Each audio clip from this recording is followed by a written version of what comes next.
Making a trick-or-treat bag. First thing we're going to do is grab our two handles and we're going to get those prepared to be added to the bag. Take your handle, place it right side down on your work surface.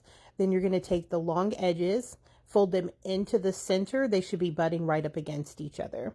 Once you've got all that secured in place, you're going to then take the entire handle and fold it hot dog style to where the folded edges are meeting each other. Go ahead and prepare both of your handles in order to get them ready to take over to the sewing machine. Once you have both handles prepared and everything is all in place and ready to go, get to your sewing machine. You're going to sew all the way around each handle at 1/8 of an inch seam allowance. When at your sewing machine, make sure you forward stitch and back stitch at the beginning and ending of each seam in order to secure it. Once your handles are all sewn up with that top stitch and ready to go ahead and grab your front panel, find your center, and we are going to apply the inside of each handle at 2.75 inches off center. Once you get that all measured out, make sure you use your clips to secure everything in place as best you can. And don't forget to add your second handle to the back panel using the exact same measurements. Now's a great time to go ahead and base those handles onto both the front and back panel. That way you don't have to worry about those moving around at all. Once you've basted all 4 connection points of your handles, then you can grab that front and back panel, take it back to your workstation, because now you're going to put the front and back panel right sides together because we're getting ready to box our corners. Line everything up as best as you can with the front and back panel right sides together. Grab your ruler. We're doing 2-inch boxed corners. Go ahead and get those drawn on and then cut them out. At this point, your project should look a little something like this, and we're ready to take it to the sewing machine, and we're going to sew all the way around at 1/4 of an inch seam allowance. Again, don't forget to forward stitch and back stitch at the beginning and the end of each seam in order to secure it. Once you've sewn all the way around that front and back panel, now you're ready to box your corner. Stick your hand through the top and make sure you line up the side and bottom seams and get those seams lined up as best you can.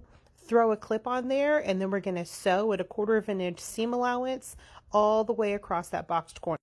Once you get that first corner sewn up, use the same technique to get that other boxed corner sewn up as well. And don't forget, we're using 1/4 of an inch seam allowance here.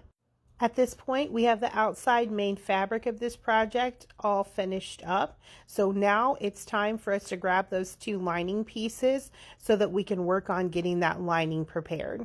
Once you've grabbed your 2 lining pieces, go ahead and put those right sides together. Then we're going to box our corners. So go ahead and grab your ruler, 2 inches up, 2 inches over for the 2-inch boxed corners. Once you get those drawn on, go ahead and cut them out. Once you get those corners cut out, then you're going to be ready to take the lining over to the sewing machine, and we're going to sew the sides down and we're going to sew across the bottom. Make sure you leave the opening in the bottom though, because that is going to be our turning hole.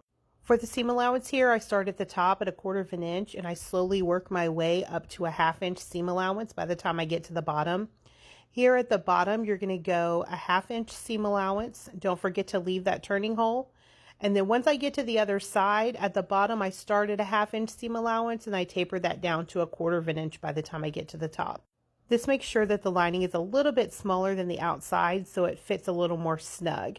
Then we're going to box our corners just like we did for the outer fabric, and we're going to sew those corners shut at a 1/2 inch seam allowance.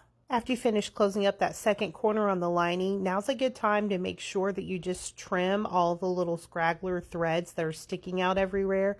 Get everything trimmed up and then grab that outer fabric that we put together. Go ahead and place that outer fabric inside the lining. It should be right sides together. Line up both of your side seams.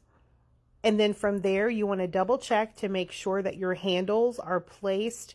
They're tucked away down inside in between the lining and the main fabric. Use as many clips as you need in order to make sure that you've got the top lined up as best as you can.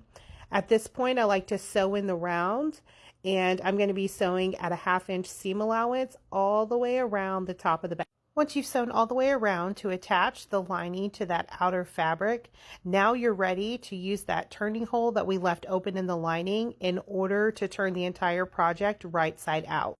Once you've poked out all your corners and got everything all square, go ahead and fold in those raw edges in the lining. What we're going to do is we're going to sew up that turning hole at about 1/8 of an inch seam allowance to get that all sewn up.